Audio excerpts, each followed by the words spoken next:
Hey, welcome back to another adventure with Mark and Nicole. This one isn't too far away because we decided to take a break from traveling this week, and we wanted to share with you what a typical Sunday is like. Pretty much most days start out with a walk with the dog, and we usually get up pretty early. It's about 4 or 5 o'clock. I think sleeping in for us is like 5:30 these days.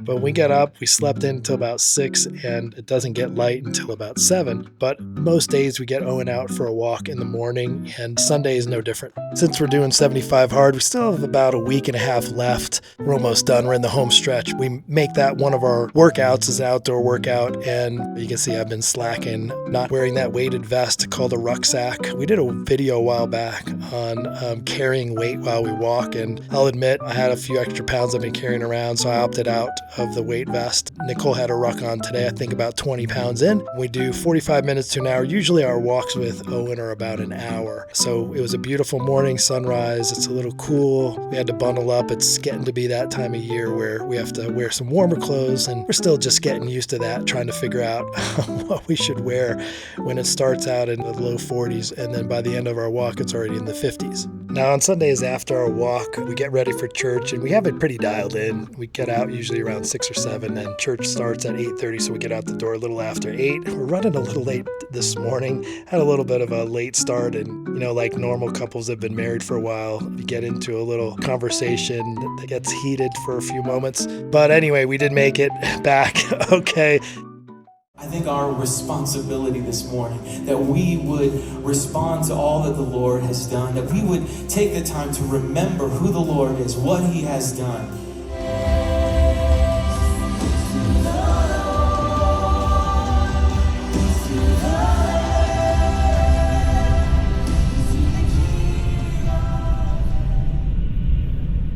All right, so we just got done at Gibbs Bagels. We've been here a little longer. It's busy. Like 45 minutes. Yeah, it's really, really busy. And I think probably the busiest time to come. After church, this is kind of our routine. We come here, and then across the street behind me is the farmer's market, and we're going to go check that out. That's our grocery shopping we do for the week. A good majority of it we actually get at the farmer's market, so we're really blessed to have that. About 10 minutes from our house, 10 minutes from church, across the street from the bagel place. Super convenient. So we're sharing with you a typical Sunday for us. And for a bagel, what'd you have?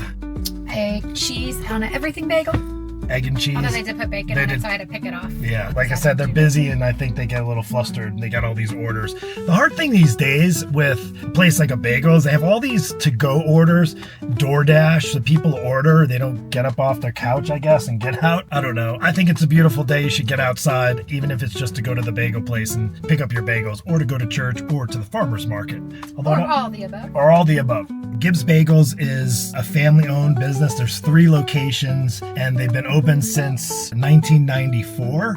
And we're a bit about snobs. Our first date actually happened in Central Park, and it was grabbing a bagel. And you had tofu. Remember that? Oh, yeah, tofu cream cheese. It sounds disgusting, but it's actually really, really good. They don't have tofu, so if we get a cream cheese bagel, it's usually like scallion cream cheese. That's really delicious. We take those on hikes with us, too. But now on Sunday, it's kind of like our After church little brunch, if you will, before we go. Because I think if we go to the farmer's market hungry, we usually buy too many of the extra stuff that we don't need. Anyway, we're going to head on over there now. We're really excited because we're going to be sharing a couple of the vendors there that we go to. We asked them if it'd be okay to just share a little bit of their experience. And it's one of the oldest cooperative farmers market in northern Colorado. And we happen to live close to it when we moved here last year. And we're going to share with you and introduce you to some of these great people. So we're here at the Fort Collins Farmers Market, and this guy that said he's a brother from another mother. Right, there you go. Tell us about how you got started. We wanted to start farming, and so we went to the USDA and applied for a beginning farmer loan. We built it from scratch. Means we started with a bare piece of land and ran electricity and the full deal, but honestly the financing is available at the USDA for anybody to do it, but most people don't want to do the hard work. Started with 1 pig? We started with 65 actually. Oh, did you? That's right. That's how much I know. we went all in, and and the thing is, if you're going to do animals, you'll find out that you're going to want to do enough animals to make a living, or it ain't going to work. It was just me and the pigs for 4 months in a tent until we got the house built and the facility set up. But the farmer markets, though, and doing direct to the customer was our saving grace, because we were selling to a major chain. Most people know starts with whole. We were losing money. They're going to run you into the negative. They're doing it with a lot of people. Yeah. And so once we started going through the farmer markets and people really try your stuff, of course, if you don't have quality stuff, I think the customers will drift away. But yeah, that's how we came to you, because like my wife doesn't eat bacon, but myself, I do, and my kids do. And then we stumbled upon this, and we're like, what's this Black Gold family farm? After I tasted the bacon one time, and the brats and the breakfast sausage, I was hooked. And then when I just kept coming back, what's the difference? Right. I will tell you is right before we opened to the general public, our major food chain called us and said, look, our butchers can tell the difference of your hogs from every other Berkshire in the country. And here's what happened. 8 years ago, my wife started ordering genetics, which was called Old English. And Old English goes back to the original herd, the Queen of England's herd. But most people don't want to do the Old English because it's going to be a slower grow than already is a slow grow. And the other side is that the Old English, you're going to have a lower litter count, and so that's going to hurt you there as well. By us having the genetic line that we have, and then the way we raise them on 160 acres free range. And you have how many now? You don't know exactly. We don't know, but I would estimate 500, anywhere, maybe 600. But once you start to run your pigs free range and you start to run 6-8 miles a day on a pig, the marbling comes together unlike anything else. So that's the secret. Do we want to share the secret? Maybe. Yeah, right. Don't want anybody stealing the secret. You know, it's interesting you say that, because when we first started, people laughed at us and they said, look, nobody can run 500 pigs on pasture. I giggle when people start, because I'm like, look, if you want to truly do it, you're going to work your butt off. I think that most people won't want to work that hard. But if you want the true secret, that is it. And if you run them on pasture and good genetics. When did you start here at the farmer's market? And then actually, how long have you been here for? Okay, so we started here last year, so this is our second year here. I think that's we got it first time last year. That's right. That's the first exactly time. Right. And we started with another market down in Denver 2 years ago. And so the markets can be a little bit challenging to get into sometimes, because this is the old one too, right? That's right. That's right. Some of your better markets, they're really, in this market here, they're going to go out, interview your farm. They're going to make sure you're doing what you say. And so there's a little bit of a hoop to jump through, but that's the only way you're going to get good quality stuff to people like yourself. Awesome. One thing that we really started to stumble on to was that we started to replicate things that they did in the UK and Europe. And that really added a whole new element to our flavor of our pigs and the way that we raise them, obviously. But that was a big part of it. But the hardest part for me, I have to get your bacon now, because I can't have bacon from a store anymore. I'm serious. We just made the brats on the grill. That's right. Oh my goodness. And it's not even just the way they cook, it's just the flavor of it. You can get decent bacon in the store, but until you have his, it's all local here. You don't ship outside of Fort Collins. We go all the way down to Colorado Springs. Oh, okay, cool. I'm delivering whole and half hogs down in Colorado Springs. People order a half or a whole like they do with a bison or a winner. That's right. No, I deliver it, yeah. Captain Kirk, right? And Mill at the Black Gold Family Farm. So you're really the brains behind the operation? Well, of course. And you're just a workhorse over here. Right. I'm the paper pusher, yes. So what's your favorite part about being in the farmer's market? Well, literally, it's the customers, because you get to meet people and let them try your product, and we know how our product tastes, and so when they come back and they say, you're right, that's what makes it worth it. Sold. Yeah. I mean, that's why we've been. It makes it worth it when they come back, because then yes, you've done your job. And that's awesome. so they have a Foothills Mall here in Fort Collins. It's just about 5 minutes up further. We're there every Saturday, all the way through April, starting next Saturday. Our top sellers are bacon, pork chops, shoulder steaks. Bratwursts are pretty good. Smoked ham steaks, people love those. sausage and ground pork, those are always good, but we always got a lot of it.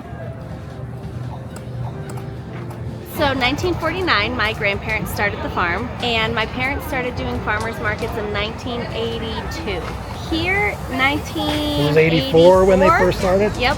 So this is the oldest co-op. So a lot of farmers markets are run by one independent person. This farmers market is run by a board of the people who attend the farmers market. We are just here today, but we do 36 farmers markets a week. 36? Yeah. Like how? Do you have other people? We have lots of friends and family. Oh my goodness. So they're all over Colorado? All over Colorado. Oh wow. All up and down the Front Range. Miller Farms. That was Miller, and that's your last name. And that's my That's last your name. That's awesome, cool. My wife's over there shopping, so she's getting pumpkins and the vegetables, and I can say we're not big cooks, but now that we have fresh vegetables, we're confident of where it comes from. And I think for us, maybe there's a lot of people like us too, that it's not only local, but we know where it's coming from, and then also the quality of it versus a grocery store where it might be picked somewhere in a different country and all And then that shipped kind of, forever, yeah. What's the hardest part? After the Saturday farmers markets, coming back to the farm and picking and loading for the Sunday farmers markets. And we do all that stuff too. We hadn't been out there yet, which we want to, is to actually go to your farm and have the experience. Yes. You guys are doing something now, right? So you go out to the farm and it's $28 per person. You get to harvest 4 10-pound potato bags per person, and it's $28. Get 40 pounds of produce. That's a steal. Like, Yeah. That's the part. Well, we get and you here. get to pick it yourself. Well, here this year, I don't think it was last year with the kale. Maybe it was something different last year. But you get a free bag of kale, like a big bag, and then the regular bag of just filling up your produce. What I love is like it's not $4.99 a pound or $2 a pound or $12. It's you fill the bag for $15, Yeah. and then you get an extra bag of kale. Which what do you do with kale? I want to know. I put it in soup and Soup. smoothies. That's gritty. I'm not a big it's really gritty. But we've done kale chips before too. Kale chips. My kids don't like kale chips, No. but they'll eat the kale. Because it stinks when they cook it. Yes, Yeah, exactly. pretty nasty. Chili roasters. So, I don't even know how long ago my parents started roasting chilies. We used to go to the farmer's market in Colorado Springs, and everybody down there would roast chilies. Nobody up here knew what they were, what to do with them. And so my parents bought one of their chili roasters from Colorado Springs, and we brought it up here and That's awesome. stew, chili, spaghetti sauce, eggs and peppers for breakfast. My husband and my dad both just wrap them in a tortilla and eat them. That's it? That's it. Yeah. Just plain, just with the chili. So this is my favorite end of the season vegetable, is the celery. One of the CSU extension people told my dad that you can't grow celery in Colorado. Oh, so you proved them wrong? So he proved And that was the them wrong. biggest celery I've ever And it's seen. the biggest celery ever. Yeah. Yep. Yeah. What are you getting over there? I'm getting cake. Oh, there you go, the extra get bale. out That's it. And then cabbage is a really big seller in the fall because everybody makes like Yeah. crop burgers and stuff. That's what's nice too, you know stuff is in season that you're buying too. Right, yeah, you're not getting sweet corn because Right. it's done. Yeah. Broccoli and cauliflower, probably the last of the season. This has been the best growing year that we've had in, what do you think, Kev? You've been a CSA for a long time. I would say 5 to 6 years. Really? Yeah, because Yeah. it's been warm So and it good, never too. rains and Which is perfect weather out here for the farm. perfect It's not weather. having rain. Not having Are rain. you on the farm picking too, or No, you're no. just on the weekend? No dirt underneath my fingernails. Wait, you're still wearing the hat they gave you from last week. Right. That's right, Except yeah. for my yard work with chicken wire, yes. Chili peppers, like we just talked about, jalapenos, Anaheim, Missiles. Poblanos are really popular for stuffing because they're big. Yeah, we were just talking Delicious? about that. Yeah, those are really good. And then winter squash. So we picked 2 semi-loads of winter squash this year to store. 2 of these? 2 of those. How long do they store for? Last year we used our last spaghetti squash in May. So it depends on how cold the winter is, and so our stand is open Saturday and Sundays in the winter, but yeah, all Saturdays year and round. Sundays in the winter. So we could go there. Well, are you going to be at the market in the mall place? No, we don't do the winter You don't do market. That's not far, is it? No. That's my wife, Nicole, too. Yeah, we've met. Yeah. Oh, look, there's There the you man. go. There's the man himself. He's got a big thing of popcorn. The cheesy popcorn, because that's Yeah. the best. Pie pumpkins, really good for pie, better for bread. You don't have to use as much sugar. Once again, best crop. That's what these are called? Pie pumpkins. Pie pumpkins? Yeah, they're Good to made know. for making pies. Yep. So It's the on the last potatoes table down we there. grow red potatoes, they're called Viking red potatoes. That's the variety. Thank you so much. And then Yukon Gold. Hands down, best potatoes in the world. Like, we have had friends who've lived everywhere. A friend of ours moved to Australia and called us to tell us that our potatoes were still better than what they Better do than there. Australian. Yeah. We've only like roasted them and we've done like mashed potatoes and stuff. Over winter, these also we fill with So, semi. yeah, those- And the red potatoes get sweeter the longer they're stored. It's like amazing. So when you go to the grocery Potato store, soup. yeah, oh my god. When you go to the grocery store, their potatoes are sprayed so they don't like continue to grow because the potato They is stop alive. them. Yeah, They have like a bland taste to them. But ours just get sweeter and sweeter. good deal. Our farm is unique. All the things they told me my whole life that you shouldn't do to make a living, I've probably done. Like you can't grow celery. You can't grow celery. You've already heard that story. You can't make a living doing farmers markets. You need to grow corn and your traditional crops. I wish I could find that loan officer we wanted to buy a farm in 1991, and she told us we would never make a living doing this. And yeah, that's you're still here? And we're still here. And how many And- years And later? long years later, and my family's there making a living. Thousands of people come to our farm every year.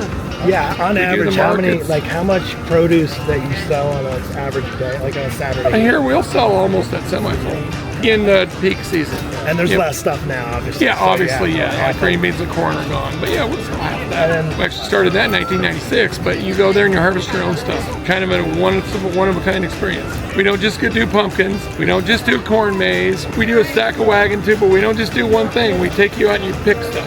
Everything you see that we grow here, mostly you go out and pick. Well, the difference is, like the potatoes, for example, they were just picked. And like when we have sweet corn, it was either picked the day before or that morning. You just cannot get that in the store. And our stuff a lot of it has dirt on it. Like the carrots are all crooked. They don't Well, have. they don't have that in the grocery They store. don't have the carrot story. Our carrots don't have chlorine on them.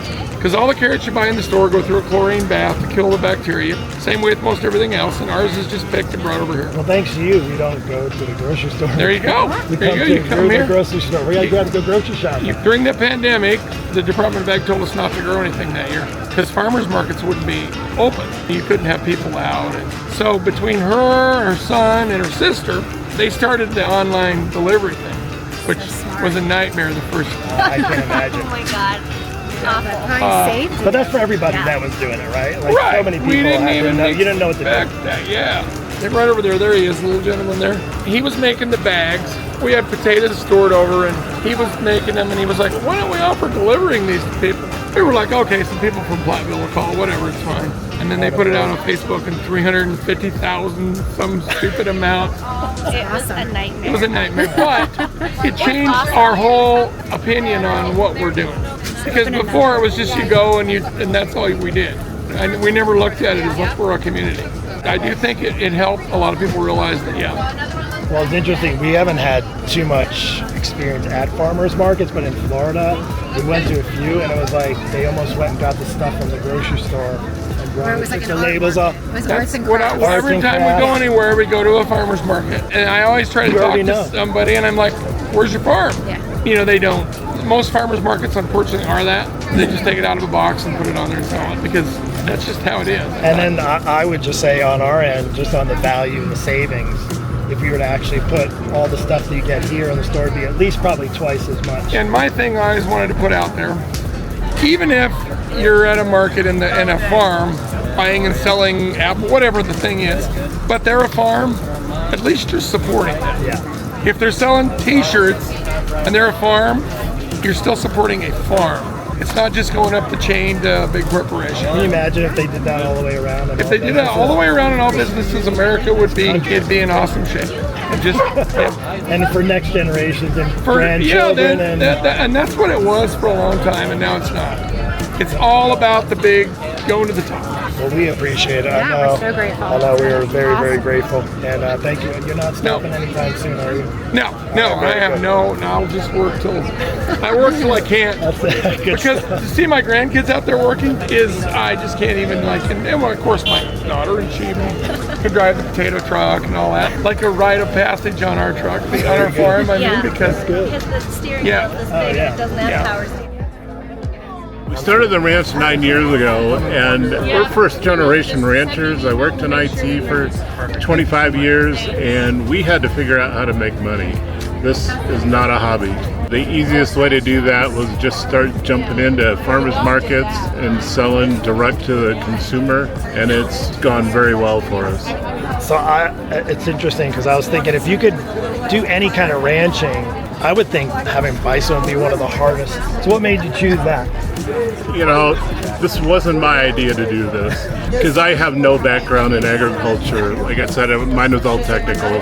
But one day my wife was driving by a very big bison ranch up on the state line of Wyoming, and just the sight of all those bison stirred her heart so much she knew right then and there. And she says, "Really, God, buffalo, really?" and I was helping a friend move, and she gets there and she says, "I want buffalo." And I'm like, "You have got to be kidding me." That was in 2012 because it was, well, almost a year ago this week, I had emergency open heart surgery and had my heart valves replaced. So that's my 11th alive day coming up on Halloween. Oh, yeah. But it was that moment for her, but it was just before my surgery one night. I wasn't sure I was going to live. I was that gravely ill. It strep endocarditis, had multiple strokes. And one night I was startled awake by an audible voice that said, "You are Big Heart Bison." And I sat up in bed and my wife was sound asleep, the dogs were quiet, and I said, "Okay, God, I'm not sure I'm gonna live through the night, but okay, I'll do this bison thing," and here we are. Yeah, that's such an awesome story. I know you shared that with me, and it's pretty amazing how God works, isn't it? It is truly amazing. If you're paying attention, I think, right? Yeah, well, you do have to pay attention. I don't think you had a choice. What was really awesome when we came here last year and learned about your ranch, we realized it wasn't actually that far away, about 30, 40 minutes from here. Said, "Hey, come on out to the ranch. Do you want to see some bison?" I was like, "Well, I haven't really seen them up close, so I think you might come on out." And we did, and what an amazing experience. I think the time it was the first time we went out, and there was snow, and they were out in the snow, and he said, "Watch this when they see the truck come out." And I'll never forget because he gets in the truck. I'm like, "We're gonna drive in the middle of these guys," and they all started running after him, which is kind of crazy, like a dog would when you come home from work or something like that, which was just so cool. Aside from the farmers markets, a couple of things that I found out, which I took advantage of, is they actually ship nationwide, which is pretty amazing. And my parents, when I was bragging about all this bison and ground bison and all this sausage and all these things that I got to try, they were really jealous. So I actually could send it to them, which was really cool. Overnight delivery. And then when we go to this ranch past Wellington, and I'll drop the link down below too so you guys know. But what's also cool is for harvest toast, which Nicole and I are now new to with the RV. We haven't stayed at your place yet because we're only 30 minutes away, but they also have a harvest toast so you can actually go and stay on the ranch, which is really cool. So if you know anything about that, you definitely want to check it out if you're in northern Colorado to go here. And so this is almost done in like a couple of weeks. It's done. Two more weeks and we'll be doing the winter farmers market. And then do you do any other markets?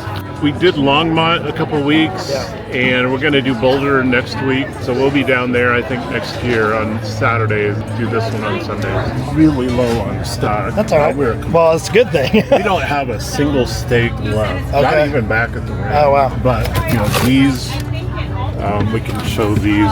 These are unbelievably popular. We can't believe how many of these we Yeah, I love those. Are really good. And now we have a jalapeno cheddar. What's the best way to cook those? I simmer them for just a little bit, then brown it. Simmer and then brown, because then you got to heat them up and before, instead of just cooking them fast, because they'll break apart and stuff.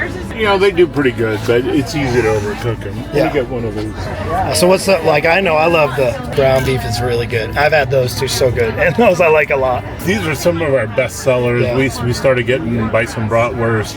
It is just a super clean recipe. Oh, yeah. If you like eating clean, these are a great option.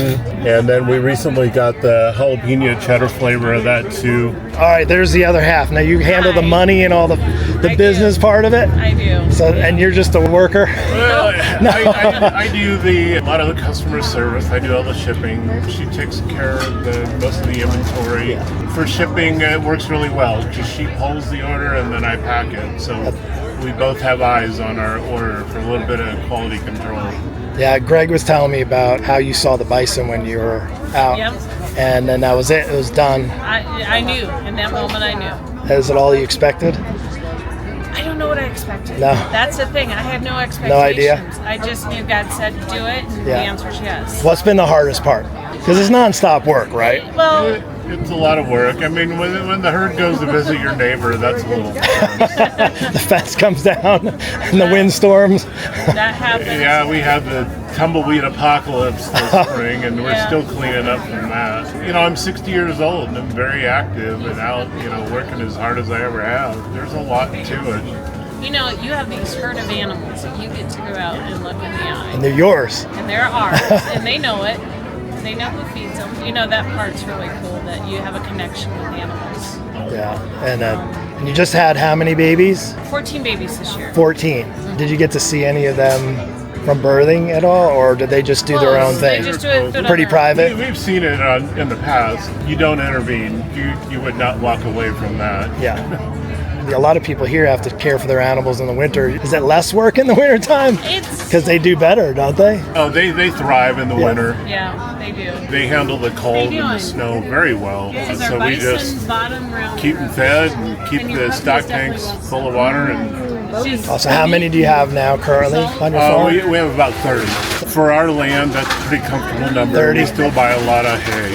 Yeah. We have 2 truckloads of hay ordered, and they'll be probably coming this week. You know, one of the best parts for me is when we have customers reach back out to us and say, you know, I've had these issues all my life, or I'm allergic to beef, or I have autoimmune disorders, and they come to us and say, look, your product has changed my life. I can now enjoy meat again. I have a good protein and my health is restored. Thank you for doing what you do. All right, you want to show them the haul? Our haul? Show them our haul. All right, let's do it. These veggies are from the Miller's Farm, and if you actually fill up a bag for $15, So it's a bag like this, right? and you stretch it as much as you can, and you can put stuff on top, $15, and then they give you a bag of you can. And did you fill that bag up enough? Not as much as I could have, but that was enough. But I mean, look at these. Look at this. Yeah. Zucchini. Awesome. What are you going to make with the I'm gonna zucchini? make zucchini bread, or actually I have one left. Zucchini muffins.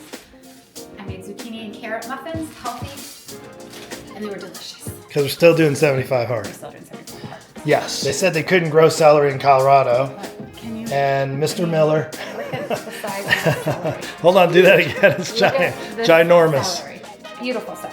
Got some cucumbers, broccoli, zucchini, Potatoes, red best potatoes ever. carrots, Red potatoes, carrots, and then some delicious peppers. butternut squash, which was so good. This is the second time we got this from them, and last time I just cubed it up and roasted it. It was amazing. That was really good. It was a jalapeno, and then I forget that one, that red one. Begins with an M. Is it hot?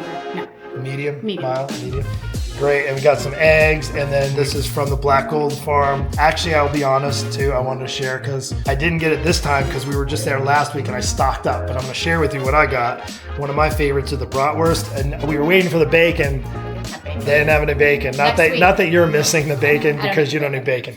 But I do, and the kids do. So we're wanting some of their bacon. So hopefully they'll have some ready. Good things come to those who wait or are patient. And then from Memphis Ranch, we had some ground beef. They do delivery to our home. So if you live in actually the Fort Collins, they'll deliver to your home. And then they also obviously are at the farmers markets as well. And they ship nationwide too, which is awesome. So we got meat, eggs, veggies, ground bison beef. It's bison beef, yeah. Bison. Sorry, Greg. I apologize. Delicious bison, super lean too. And we make tacos out of that, and we do burgers out of that. And that is our haul. What else? Oh, sourdough bread. One We didn't other get to thing. talk to them. Well, we didn't, but this is called the Bread Chick, and they actually at the farmers market, and they have a store actually in Old Town as well. Yeah. And we love their traditional sourdough bread. It's amazing. And then They have great pastries and stuff too, but we have to stay away from some of that stuff now. Not that we don't like them, it's that we like them too much. Before we put our haul away and have a little lunch, actually I'm not very hungry, are you? no. Probably a little later. We're gonna get stuff ready for dinner for later, having the kids over, family dinner. So that's our Sunday, because it's still early. It's a little after lunch, but we'll get out and hike or do a bike ride. It's beautiful, it's not super cold. That's typically our Sunday. So we We would, have someone over there. Yes. Wants some attention. Oh, he We does. might go Yeah, we might go for another. Oh, he sees it. There he is. You gotta get him on there. He's Yes. handsome. All right, we'll get him in there. Actually, he wants to share something. He wanted to share something with you before we go. All right, Owen, what do you want to tell everybody? Make sure if you like this channel that you subscribe and put notifications on so you don't miss an episode. Because if you do, you're gonna miss seeing me in one of the upcoming episodes on a road trip. Hi. You wanna go for a walk maybe?